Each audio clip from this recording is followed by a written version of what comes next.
To the last episode this week for Behind the Spotlight. I'm so excited to bring on one of my friends. Her name is Becca, because we are doing an event together on Sunday. Her Ladybee Co is the name of her company, and I really appreciate what she's putting out into the world. So, of course, I wanted to bring it to you. Let's bring her up to the stage, as they say. If we were actually in person, here she comes. I'm always like, let's see if it works.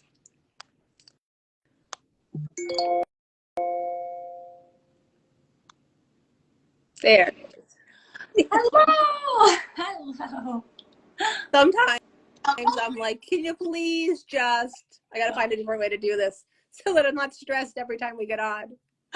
Yes, no problem at all. I love it. I'm so excited to be here today. Oh, well, I'm excited to have you on as I fix my hair. Behind the Spotlight.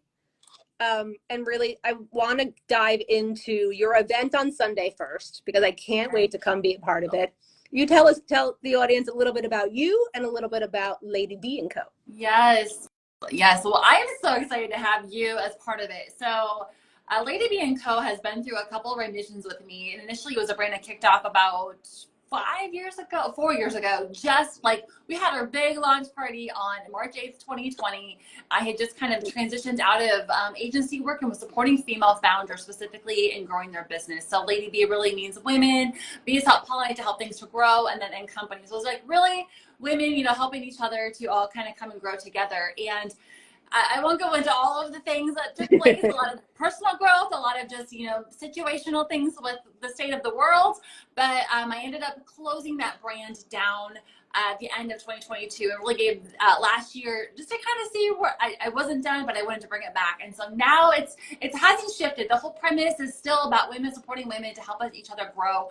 But we're really coming at this from a perspective of helping them grow with their online content strategy, and really helping them learn copywriting with some of these skill sets that nobody can take from you, and ultimately help you up level your business. And then that way, when you are ready or you're able to, someone else can come in and support you in that way. You've already laid all of that groundwork. And so this looks like, masterminds, copywriting bootcamp, and then a Hive membership for those who just need to kind of feed that content beast, for those who are like, I don't know what to post or what to create. And this isn't just social. We're talking about all forms of content. Blogging, podcasting, social media, and email primarily are the facets that we use, or that we really design this all of our strategies around. So that's really about Ladybee. And the event is to really help you listening, to help you take all of that. But ultimately, one of the things I think that way before like the strategy of content comes like the unmasking yourself to get yourself out there, right? So we can get all the strategy and all the ideas in the world to create content, but we still have to create it. We still have to do it. And so a lot of times what happens, and myself included, is that, we feel like we're not quite worthy, or we watch so-and-so do it and she's doing it really good, and we're like, mine doesn't look like hers. And we really get in our own heads, and so we do nothing, or we do a little bit but not enough to like really move the needle. And so I'm going to come on and to kick us all off on the Let's Be Loud or Let's Get Loud event on Sunday to launch officially the brand back into the world. I'm so excited to help you get out of your own way. So it's really going to be a glorified pep talk, but kind of a kick in the booty too. Let's unmask ourselves. Let's honestly, we all have our own stories to tell. If you do not come and share your story with me, how are you going to help me? How am I, your experiences, the things that only you have actually had to walk through, are not like so-and-so that you're watching over on Instagram. They're not like so-and-so who's, maybe on a big stage, giving a big talk. Like, you have your story, and that story is really going to help and serve other people. So just to kind of give you that quick kick butt, or ass butt kicking, I was almost in this way. Ass kicking really is what it is. In a gentle, but firm way to really help you understand that you do have a story to tell. And we're going to walk through and create your badass list. I stole this from Jen Gottlieb. I love it from her book. It's ultimately a list of things that you've already done and accomplished, and things that you have really succeeded in, that we need to come back and remember in those deep and dark moments when we go back into the hole that we're like, I'm not worthy. Yes, you are, and here's why. And then I'll walk you through the very first step of the story. One of my story telling frameworks. And that is ultimately bringing you back into those moments where you were like, oh, this is hard, or this is exciting, or this is that, to help you kind of spearhead and start telling your story. So then we'll have our next guest, Marianne, is going to come on and help you actually craft your story. And then Beth is going to come on and share how you can get that story out in front of the right people and to help you really build your business. So that's all of it kind of in a big nutshell. Well, I'm super excited to come on. And I think you're right. I think actually I did my live story this morning was really all about that. It was really about like, it's okay to be yourself. And what a lot of us do in the coaching industry is, yes, we teach you a skill, but we're actually also doing is giving you permission to just be yourself. Yes. Yes. Right. And we don't need multiple, Jenna Kutchers or Jasmine Stars or Amy Porterfields. I mean, I'm just dropping names people who are in my, right. People who in my world really go lean into. It's like, we need you. Like, you can get trained by them. Absolutely. Like, there's nothing I'm here too. But you can also implement your own way to doing the thing. Right. And that's, I think, we get so stuck on, well, she does it that way and she gets a certain result, so that's the thing I have to do that way. And we get so tunnel visioned on how and the strategy. And even if you do, I was just on a call earlier this week with someone who did a big time program. She implemented every step, like to the nth degree. She's definitely a good student. She did all the things, would have gotten a straight A if she was in high school, or in school, but it didn't work for her. It didn't work for her. And that's, I think we have to understand, like, to take some of these things in. And even what I teach with like, I'm going to come and take what I need and leave the rest. And I think that's great for this weekend's event too. Like, we're all going to drop gems on you, but if one of them doesn't land, that's okay. It doesn't mean you have to go do it still. You take what you need and leave the rest. So, right, as long as you implement something. And that's one of the reasons that my programs, I keep my programs smaller, is because I'm implementing with you so you get it done. Some of the stuff, like copywriting's hard. If you don't have somebody looking at it and kind of helping you, I'm saying pushing you toward like really expressing yourself. Or for me, it's like, I can give you the framework for the pitch, but if you don't send it, you're never going to get anywhere. How many people watching have a whole folder in the Google Drive of pitches, or a whole Google Drive of captions and landing pages and all this stuff? Because the messages that we get, and I've been talking about this a lot this week, to be clear, is like, I'm not scrolling anymore because everything scrolling's telling me I'm doing everything wrong and that their system's the way to do it. And I don't believe that at all. Yes, I agree with you. I think there's a lot of misled content out there too about how to create content as but again, like, it's not my job to tell you how you create content is, that the way I create content is the best way. Again, if how I do it, the system and the approaches that I use and all the steps and the templates and things work for you, awesome. You're going to see a great result, but that doesn't always mean that it's going to work. And there's, I can't go down that rabbit hole.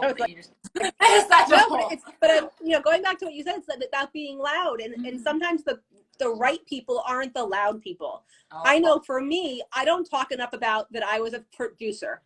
I don't say foreign producer often.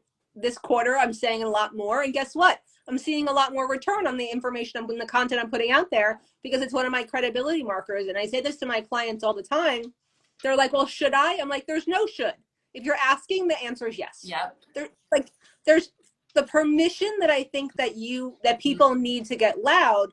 Let's talk a little bit about that. Like, what do you see in that way of like why people aren't getting loud in your circles? I know that's a great question, because I think we either think we're not enough, like what I've done isn't enough. I haven't, worked with enough clients, or I haven't, been in the industry long enough, like whatever the enough is. I also think though that we play to the level of which we think we can deliver.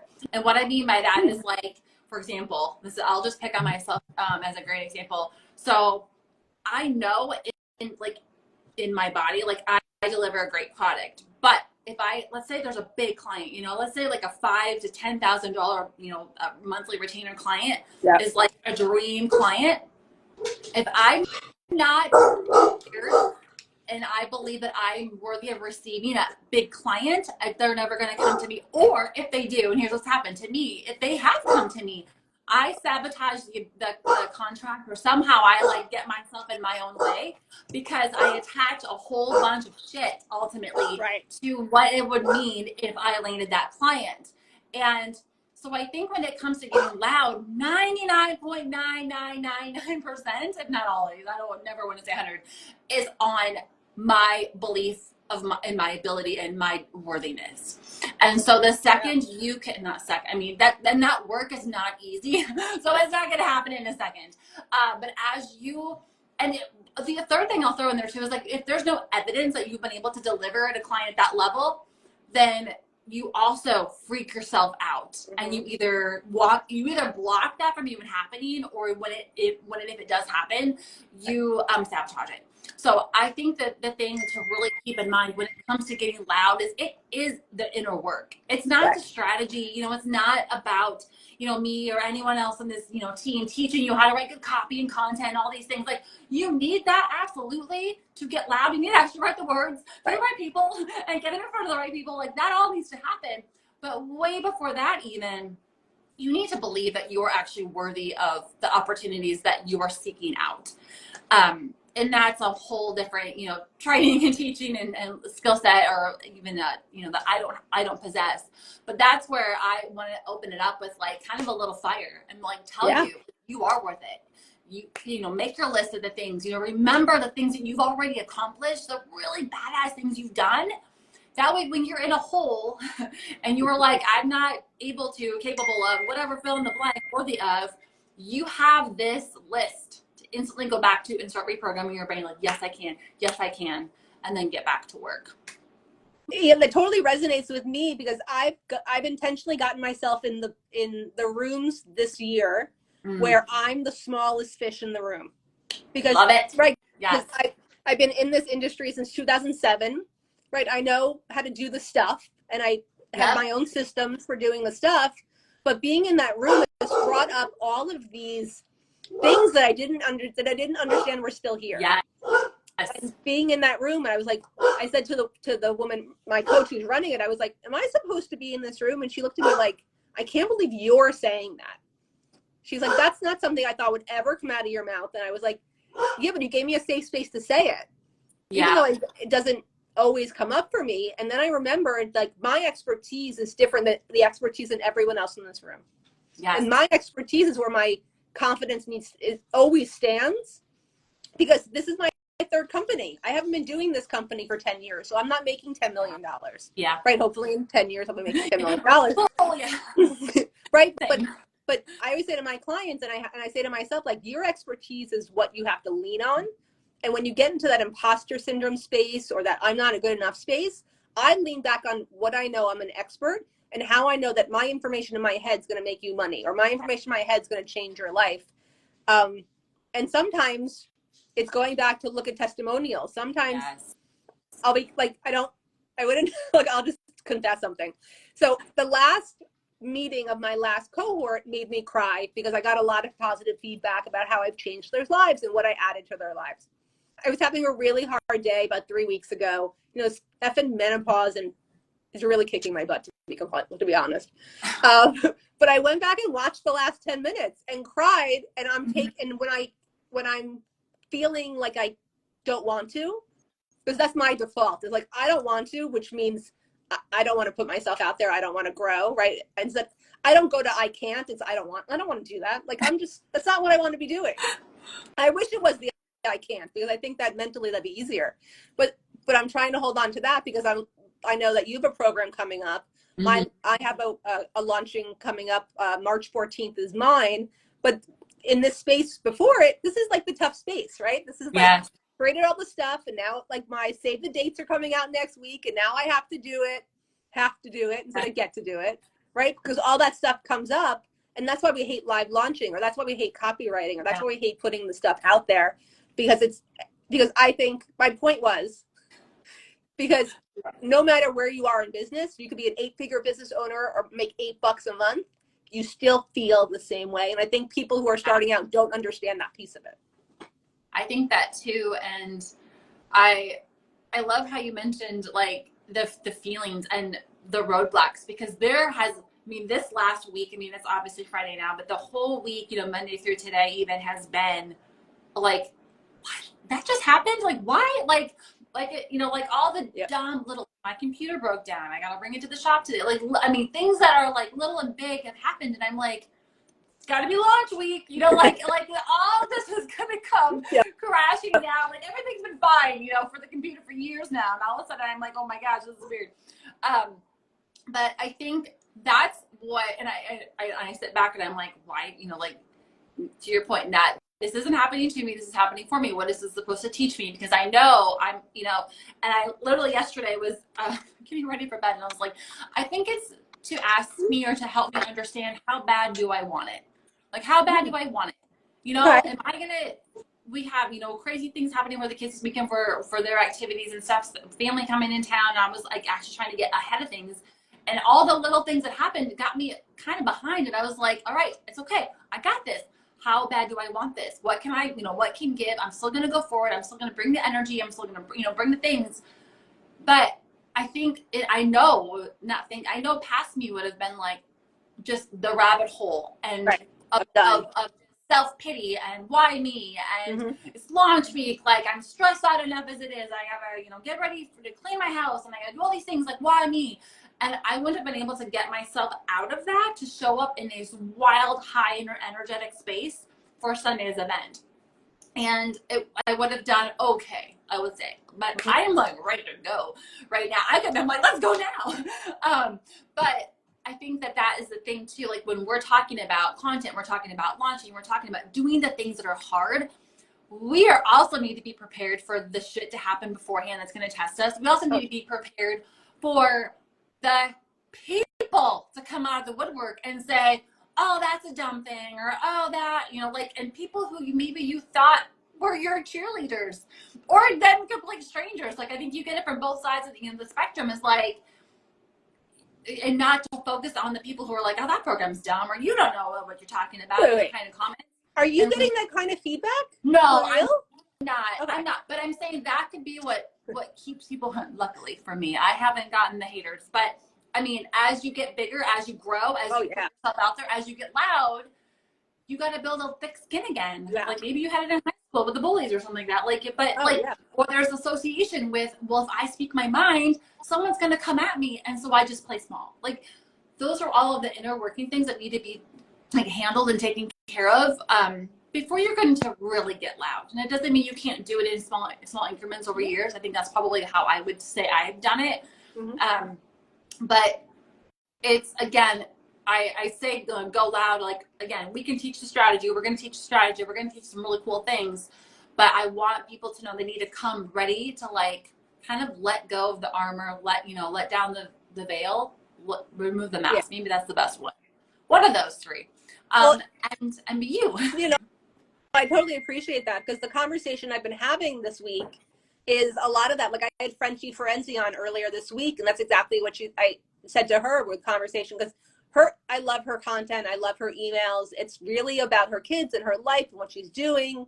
And yeah, it's also a sales call. It's also a sales email. Yeah. But I'm really getting a picture into who she is. And I feel like we're all shifting away from that. Like, I'm perfect. I make $10 million a day, six figures in 6 months, and be shiny and all that stuff. Because I come from an influencer background, right? 15 years ago, I was a food influencer, and the numbers mattered and how you looked mattered, and your kids were perfect and all that stuff. And I'm hoping that we're moving into this, like, this is real life. Like, I'm wearing my sweatshirt because I'm cold, right? I have I don't have any makeup on, but I'm still going live. I told a story recently that I would not go live unless my hair was straight years ago. Like, unless my hair was done, I can see in the thing, my hair's like puffed up in the back. I would never have looked like this because I was more concerned about the way that I looked. But when I learned that if I'm making you feel something, I'm doing something right. I don't care if it's hate or not. And when I used to be on the Dr. Oz show, I would get death threats. You should die. I'm going to kill you. Oh yeah. People hated him. And I was like, I'm making avocado deviled eggs with him. Like, why are you hating me? Why are you doing this? Or I used to get like, you look like a peanut, because I have a long face. This one guy like continuously would call me peanut. And then I would post his message to me, and I would block him, and then would come back at a different person. Like, It was a whole thing. Oh my I haven't God. gotten a lot of negativity, and I think people manufacture the fact that they're going to get some. When I did my cocktail book here, because you know I'm the consummate. I have my cocktail book right here. But I did my cocktail book. My uncle was like, "Why are you doing that? You don't even like to drink." And I was like, "Because it's a good idea, and I like a cocktail once in a while." Now I do zero proof, as you know, but it was like it wasn't even my community or strangers. It was more of my uncle being like, "Why you?" And my response was, "Why not me? It's a good freaking idea." Yeah. So I always think you have to hold on to that. What's the idea, right? The reason behind what you do. One of my reasons is I want to pay for college for my kids, who hope, thank God, are halfway through. But right, what's that thing that you're doing it for? It's not going to be your ego, right? It can't be your pocketbook. Like, what is that satisfaction piece? I honestly, impacting other people is great, but I don't think that's going to make you have a huge business. What do you think the category or where that needs to be to not only start a business, but keep it going and making it profitable? Where do I say, sorry, ask me that one more time. No, it's like, where do you think people need to focus on what their why is? Because I think too often people get stuck in this, like, it's money, it's impact. And I think that's I think that's too general and not too surface, because it's got to be more than that. Yeah. No, I think that I agree with you. First of all, that it's not about the money. It's not about the impact. It's not about, like, I wanted to help people is the most basic generic UI thing I've ever heard in my life. I think for me, when it comes down to the true, like, why I'm doing what I'm doing, or why I want, the financial freedom side of it, as I want to be able to do the things that I want to do when I want to do them, and not have to worry about the money, not have to worry about telling the boss I need to take a day off, not having to worry about some of those different things that others would have to worry about if you're going to, to a 9 to 5 working for someone else. And so for me, that is like, and my biggest one is I want to retire my husband. My husband has 2 really huge dreams on his heart. One's a company and one's just a career change. That right now he's sacrificing and putting aside, I shouldn't say sacrifice, putting aside for me to build my thing. And then when he gets to when it gets to that point where I can, do the same for him as he's doing for me right now. So if I'm really getting, like, to the nitty gritty, it is about, him and giving him that opportunity in tandem with these other things too, which I know will benefit both of us and our kids as well. But I think how you get to that, though is, I mean, for me, that was I shouldn't say easy why, but that was, definitely the first one. I just wanted to have, like, no strings attached. I wanted to be able to build a business. This is when I built even my first business, that I could open a laptop and do it from anywhere. This is 10 years ago. I didn't want to be held and confined to an office and a desk. Like, unless it was my own. I'm like, I like my home office. But also, I think if people really are struggling with what your why is, there's an exercise that it's called, like, the 7 levels deep. And so very top heavy. I love that exercise. You do, it's like, it's basically your why. And I might stumble through this, so I can, if you want to come in and assist you, like, the top one is like, why do you want to do your business? Well, I want to impact people. Like, that's where, like, your basic generic answer would go. And it's like, oh, why do you want to impact people? Well, because I want to change people's lives, because maybe it's something that happened to you and you want to be able to fix that, So, okay, great. So why do you want to fix that? Why is it important for you to fix, fill in the blank, thing for them? Well, when I was a kid, or when I was this, in this situation, this is what happened to me, and I had no one to go talk to. Oh, why is it important for them to have someone to go talk to? And you just build it 7 levels deep. And it's amazing. All the way down to the 7th one. And you are typically, when you get to 7, you are kind of, and you go back and look at number 1, you are very blown away by where you went from, I just want to impact people, to I want to, whatever that is. And you ultimately get your I help statement out of that exercise too, because you can build off of your 7th layer, the level deep. And that's what and if you need to go deeper than that, even if you're still not satisfied with that, then keep going. But typically 7 will get you to that deep convicted why. And that's what I would have as your North Star, because that's what you're going to lean on the days where you're like, what the hell am I doing all this for? It's going to be because I want to retire my husband, and I have a deadline for that. Or I shouldn't say I have a goal for that. It's not a deadline. For that. Right. Yeah, timeline. Yeah, I do that exercise with all my classes, with a lot of my webinars. I saw it that night. And around question 3 or 4 is where people get stumbled. And then the answer is like, well, a lot of people were like, God came up, or, you know, I got a message, or I got this kind of stuff. Mine is because I'm a middle child, and I need to be heard more. Like when I was little, my sister was ill when I was little, and I had a brother, and we had a nanny who had daughters back in Jamaica, and she lived with us, and so he was like the man, and I was kind of left alone a little bit. And that's what keeps me going. That's why I'm loud. That's why I'm out in front of the camera. That's why I'm doing this stuff. And when I was able to acknowledge that that was the deepness of it, and it wasn't that I want to pay for college, and that I've never had a 9 to 5. I was a TV producer, so it was like 10 to 10. Yeah. It wasn't like that kind of thing. You know, I've never had to show up anywhere at 9 o'clock every day. I don't think I could or wanted to do that. But when I got down to like, it fulfills a place in my heart that therapy or EMDR or whatever that is for you, it's not going to fill. Yeah. But doing this fills that. Being on TV fills that. Putting my message out in the world that it's okay to ask for what you want. And then when people tell me they ask for what they want, it's filling that piece. And, yeah. and that, right? So I encourage, if anybody wants it, I have a whole graphic and a whole worksheet on it. It's about really understanding the underneath piece of it. Maybe we'll do it on Sunday. That would be really cool, because I was just, add it to your thing, because yeah, I'll put it in my deck. I was also just thinking just about that exercise is a little bit of a pivot, but you know, also inner child stuff. Like when we are talking about our whys, we're usually, I shouldn't say usually, that's too big of a word, but like we can sometimes tie back what she needed, and that's what our service to the world is filling that gap. And I think back when I was a kid too, like I wanted to be a professional singer. I was like, okay, I wasn't terrible, I wasn't great, I was like middle of the road. I did a few cool things, but I really have what I'd say quieted that part of me. Like in my like let's get loud journey too, I've kind of opened up and realized it's like I used to sing the top of my lungs while writing copy, while writing my college papers. My roommates were like, how in the hell? I was like, every time, it doesn't matter, it's my method, leave me alone. But they were like, it's so loud, turn it down. I love that. I am just now, as I'm doing this work again, as like, you know, kind of my new work for the 2024 year, and leaning into the word of the year. I was like, when did I get loud when I was young that I'm no longer getting loud in? And it's music. And I thought, what a cool thing though, to bring maybe not singing back into my world, but that's where these stages come in. That's where this like virtual stage comes into place. This is where like the big event I have that I'm planning for November comes into play, where it's like this event times like 100. That is gonna be cool. That we'll of course talk to you about. But bringing some of those pieces of you into your from younger self to current self, and again aligning it back to your purpose or your why, maybe. Right. Like why you even opened your business in the first place. Like, are you not intending, like looking at a wound from then, or a moment in that moment or that time of your life where you're like, I needed this, so I'm going to go create this. I appreciate this conversation so much.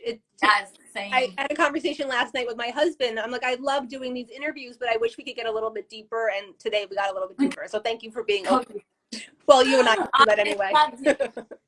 I thank you so much for having me. This was awesome. Of course. Just plug the event one more time. Because all the information will be in the caption. But tell everybody one more time, and then we'll. Let's Get Loud is this Sunday at 6 to 7:30 Central Standard. It is my birthday, so if you just want to come and like shoot off red confetti with me, that's fine too.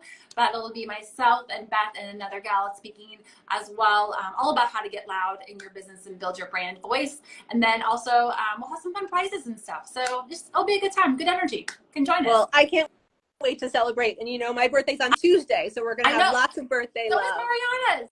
All right. Actually, we celebrate all of our birthdays together. So it'll be a triple birthday celebration on Sunday.